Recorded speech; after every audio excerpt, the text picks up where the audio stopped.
Welcome to 2021. Mama, I made it. Yes. And if you're listening to this, then that means you made it too. I'm not going to lie. I was reflecting on 2020 and I unexpectedly started having a little survivor's guilt because honestly, my year wasn't that bad. I didn't lose my job. I was able to keep up with all my bills. And, aside from a little bit of health issues at the beginning of the year that rolled over from the end of 2019, I've been fairly healthy. I was feeling bad for people who have lost their jobs, lost their homes, loved ones, even people who got sick and are better, or, even all the people that are still in the hospital. It's just a lot. And I was feeling bad because I really didn't experience any of those things. I've had family members who've been sick, who've been in the hospital with coronavirus, and still do actually. But overall, I can say that I'm blessed. And honestly, what put it into perspective for me was looking at my memories on Facebook. I saw one that said, I claim health and happiness or something like that for 2017. And yeah, that didn't happen at all. But it was the one from December of 2019 that really got me. It was one of those hashtag long post alert type posts. And I was just saying that I was looking forward to 2020 because the past decade had just been too much. From 2014 to the end of 2019, I'd had 3 surgeries on 5 different body parts, dealt with multiple deaths of close family members and friends, including my dad's murder, attended his murder trial, dealing with a work comp case, a job change, and issues with my house. Shit, just saying all that makes me tired. But my perspective changed real quick. I'm just saying, I shouldn't be sad or feel bad because I finally had a year without a lot going on. Because I've been saying for the past 6 years that I wish I could just have 1 year where there wasn't a major crisis. A regular situation I can deal with, but multiple things back to back was just too much. Truth be told, I'm still trying to recover from it. And that's what moved me to do this podcast. I learned a lot in that time, and although it almost took me out, I was able to come out stronger and wiser. So if 2020 wasn't a major crisis for me, I think I earned a mental break. And you know what? That's wonderful. After all, that's what I've been asking for. And they say the Lord doesn't put more on us than we can bear. So I think he knew another year would have completely broke me. So thank you, God, for answering my prayers. I was going to do a top 10 list of things I learned in 2020. But before I get into that, I want to let you know that I have officially reached my 10th episode. Yay me! And that is a major accomplishment, honestly, because I've been behind on releasing my episodes from day one and can't seem to keep up with the social media and promo required for podcasting. But I managed to push through like I always do and finish what I set out to do. Even being inconsistent, I have at last count 368 followers on Instagram and over 600 downloads. So I'll be at 1,000 downloads before I know it. And I haven't even been doing this for 3 months yet. I will say I have definitely learned a lot and will be chalking season 1 up as a learning curve. Now about this top 10 list. I was going to do a top 10 list of things I learned in 2020, but I couldn't really come up with 10 things that I learned. It was more so things that I knew but were reinforced. So I'm just going to give you a few things that I've learned or that I've recognized about people over this past year. Now, none of these things are meant to offend anybody, and I'm not talking about anyone in particular, so don't get in your feelings. These are just things that I've observed. Now, keep in mind, that's what I do. I don't say much. I just sit back and observe. It could be people I see in person while out in public or on the news. So these are just generalities and not meant to be about anyone that I know in particular. But if you do take offense, that means it's probably something that struck a nerve in you, and you may need to stop and evaluate what that trigger is.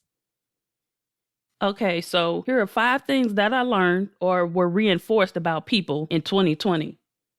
And these are in no particular order. And the first one is that people are nasty. I'm a germaphobe, so I already pay attention to these things. But it was just so amazing to me how many people did not know how to wash their hands. Now, I'm not saying you necessarily needed to realize that you needed to wash your hands for 20 seconds or scrub in like a doctor about to go to surgery. But tell the truth, how many people wash their hands on a regular basis anyway? Just working in an office setting and seeing women come out the stall and in almost a single motion run their hands under the water as they walk out the door. Sometimes they grab a paper towel. Sometimes they don't. Sometimes they wouldn't even use soap. Sometimes they wouldn't even wash them at all. Ugh, gross. And this is the reason why I'm not a fan of potluck food. Yes, I'm that person. I'm already a picky eater, but I'm not eating everybody's food. I'm just saying. It's nothing against you personally, but I don't know what you're doing in your house. If you come to work and you don't even wash your hands properly, I can't trust you to fix food and bring in for me to consume. It's just not happening. Nope, not gonna be able to do it. And the thing is, people are just so oblivious to how they spread germs, it's ridiculous. People will lick their fingers and open up the plastic bags to put your groceries in at the store. Now you spreading your bodily fluid and germs on to the next person. Just nasty. I'm not going to get on my soapbox today. So moving on to number 2. Everybody became an expert and wanted to flaunt their degree from Twitter University. I mean, you've got people who only watch their preferred news source or see posts on social media without doing their own research and share what they heard. Everybody became a medical professional and telling you about whether you should or shouldn't wear a mask, to what vitamins and supplements you should take to keep from getting the virus. Parents trying to tell the teachers how to do their job. Experts on race relations to the political analysts / historians talking about elections and constitutional law. Now, it's okay to share your opinion and openly discuss topics because that's how we learn and grow, right?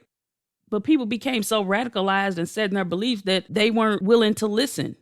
So I'm not saying I know everything. I'm not saying I don't know anything at all. But there's a saying that people are supposed to learn something new every day. So if you've never heard that before, then guess what? You learned something today. But in all seriousness, everybody isn't always right all the time. Sometimes you should just listen. You learn more that way. Interestingly enough, though, nobody became a mental health expert. Even in the midst of a global pandemic, mental health is a taboo subject, and a lot of people are still not acknowledging mental health issues and going about as if life is normal when it clearly is not. So that takes me into number 3. People are really self-absorbed.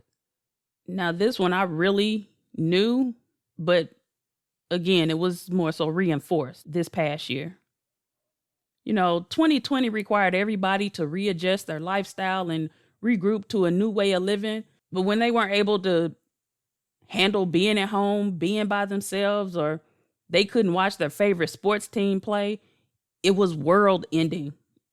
People act like they were the only ones going through it when clearly everybody was going through the exact same thing and having to deal with a change in lifestyle and not being able to move about as freely. It can be a major shock to the system. People are drawn to the dramatic, so everyone wanted to tell their story about how they've been impacted, which is fine to a point, but reliving the same thing over and over is not healthy. People seem to make it a competition almost about who could tell the worst story. I don't think anyone really stopped to think about, 1, how their story could be causing vicarious trauma to the next person, or 2, how someone who really did need help didn't feel comfortable sharing or reaching out because they felt like they would be a burden on you when you already had so much going on. And on the flip side of that, being so wrapped up in your own issues possibly could just cause you to not even notice that someone else may be reaching out for help. Now, I don't expect everyone to be a therapist, but at least be cognizant that the next person has feelings too. That's all I'm saying. You may not be able to help them, but you can refer them to someone who can. Mental health is real and people are struggling. That's why I recommend BetterHelp. And thanks to BetterHelp for sponsoring today's episode. They have a wide range of expertise in their provider network, and it's more affordable than traditional counseling. You can do live video, phone sessions, and even send emails to your therapist. But don't take it from me, take it from someone who has actually used the services.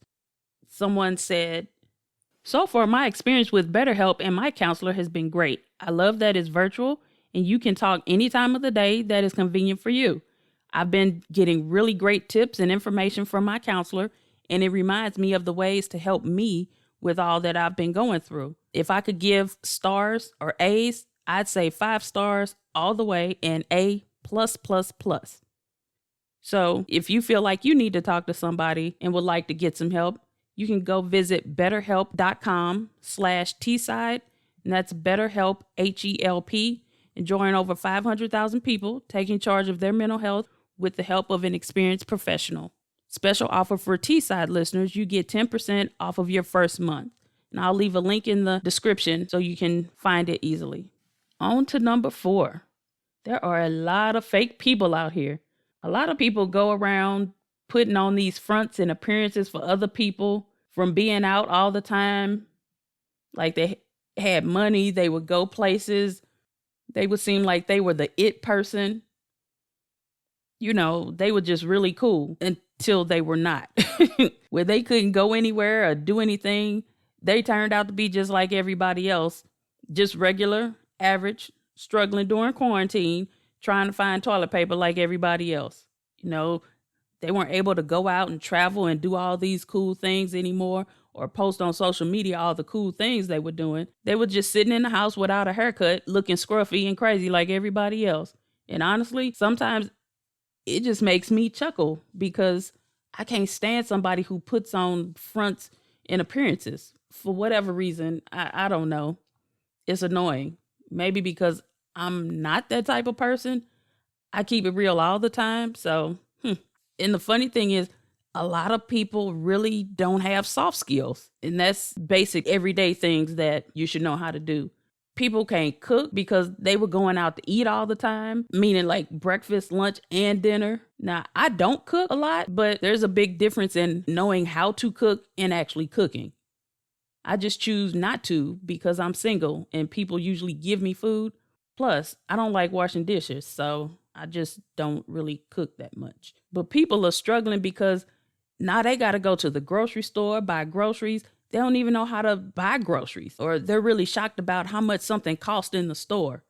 First of all, prices are going up because, supply and demand. Everybody's looking for the same basic staple items. Everybody's trying to make spaghetti or something that will stretch. So yeah, the price of ground beef and all of that is going up because everybody's trying to buy it. But if you're used to ordering out all the time for every meal, now you're at home, you're just sitting there like, dang, now I got to feed these kids. Yep, you do. Figure it out. Because again, you're not above anybody else with all your fake appearances and airs that you put on. How cool are you really if you can't even fix yourself something to eat or do laundry because you send your clothes out to the cleaners all the time? I'm just saying, especially if you my age. Honestly, if you 20 years or older, I could argue for younger than that, but you need to know how to do basic things, whether you single or in a relationship. Get on the internet and find a YouTube video or go to Pinterest if you need some quick instruction on how to do something. You know the saying, it's not you, it's me. Well, my number 5, what I've learned in 2020 is actually more so about me. But what I've learned is it's not me, it's you. I always felt like I was the weirdo because I think differently. But 2020 taught me that I wasn't so weird after all. People always were like, you think too much. You're a germaphobe. And it was always something because I think because of my traumatic upbringing, I always think of the worst case scenario. And apparently for most people, 2020 was the worst case scenario. I used to do things as a child and like, what if something happened? Would I be able to survive? Would I be able to do this? So I guess, yay for traumatic experiences. I don't know, but it just wasn't a major shift for me. I know back when the pandemic first happened, people were saying, what are you taking from 2020? What would you learn? And I remember saying, after I thought about it, and I would keep thinking about it because people kept asking, and I was like, you know what? I don't think I would necessarily do much differently because I'm a minimalist. I never did go out to eat a lot anyway because I'm a social worker. We don't make that much money. I'm not balling. I have anxiety. I don't really like people, so I wasn't out in the clubs all the time. So I didn't have anything to really change. I don't have kids, so I'm not adjusting to homeschool. So I really didn't feel like there was much I'd do differently. Again, these are things that I already know and practice every day, but you have to be able to listen to be able to learn things. And that things aren't always about you. Take care of your neighbor, your fellow man. And it's okay to be nice to somebody else sometimes without expecting something in return. Because guess what? When you're sitting at home and don't know how to cook something, oh, you know what? Your neighbor might know how to do it. Or you used to paying somebody to cut your grass and now they're not doing it and you don't know how to do it either. You don't even own a lawnmower, but your neighbor does. There you go. It pays to be nice to people because you can always ask them to help you out. You never know. It could be the little old lady next door. She probably has a pot that you can use to fix your food. Just put on your mask and kindly go and ask if you can borrow it. And if nothing else, the nice old lady next door might fix something for you. You never know. But see how it all ties together? It all comes full circle. You have to be nice to people. We're all in this together. It seriously boggles my mind just how far away from community we've gotten. And I think this has a lot to do with the digital era that we live in, but I'm not going to do a whole diatribe about that. Again, everybody has an opinion, and that's fine. It's okay to express your opinion, but express it as such, your opinion. Don't come across as that's the facts and you're right and everybody else is wrong, because first of all, it's going to turn people off. They're automatically not going to listen to you. Think about how you feel when people start telling you what you need to do. You don't like it, and you're not even listening anymore because you're too busy trying to think of a counter argument. And don't be condescending in your approach. Just let people know and talk about it. Discussions are how the world evolves. That's how things get accomplished. People learn from each other. Just like the whole race relations. If you don't talk to anybody outside of your immediate circle, you don't know what's going on with somebody else. Then you just go and start expressing your truth instead of taking the time to listen and learn. Now, I'm a very inquisitive person. I'm the queen of questions. I'm always asking a question because I want a better understanding, which apparently most people don't really care about. They don't want to understand. They just already know, apparently.